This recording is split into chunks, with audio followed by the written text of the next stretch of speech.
गरीब जाए तो जाए कहाँ। मुल्क के दीगर शहरों की तरह शेखुपुरा में भी महंगाई का तूफान छा गया। सख्त मसाला जात और सब्जियों की कीमतों में होशरुबा इजाफा। प्याज 150 रुपए फी किलो, टमाटर 200 रुपए से 350 रुपए फी किलो, सब्ज मिर्च 200 रुपए फी किलो के हिसाब से फरोख्त की जा रही है, जिससे शहरी परेशानी का शिकार है। मजीद तफसीलात जानते हैं वहां पर मौजूद हमारे नुमाइंदे वॉइस न्यूज शेख मोहम्मद शफीक सुल्तानी से। शेखपुरा में जहां पर हुकूमत ने नए साल का तोहफा जो आवाम को महंगाई की सूरत में दिया है, मुर्गी का गोश्त 400 रुपये किलो से 800 रुपये किलो हो गया है और 460 रुपये वाला घी जो है वो 580 रुपये तक पहुँच चुका है।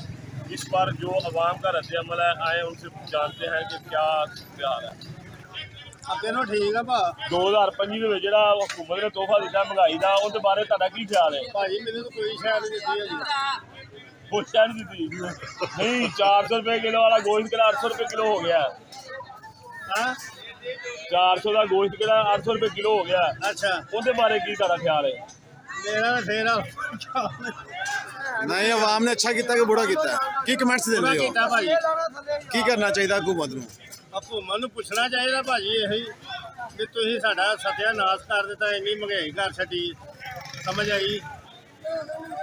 ਤੇ ਹੋਰ ਪਤਾ ਹੀ ਹੈ ਮਹਿੰਗਾਈ ਇੰਨੀ ਕੀਤੀ ਹੈ ਨਾ, ਜੇਬਾਂ ਖਾਲੀ ਹੋ ਗਈਆਂ।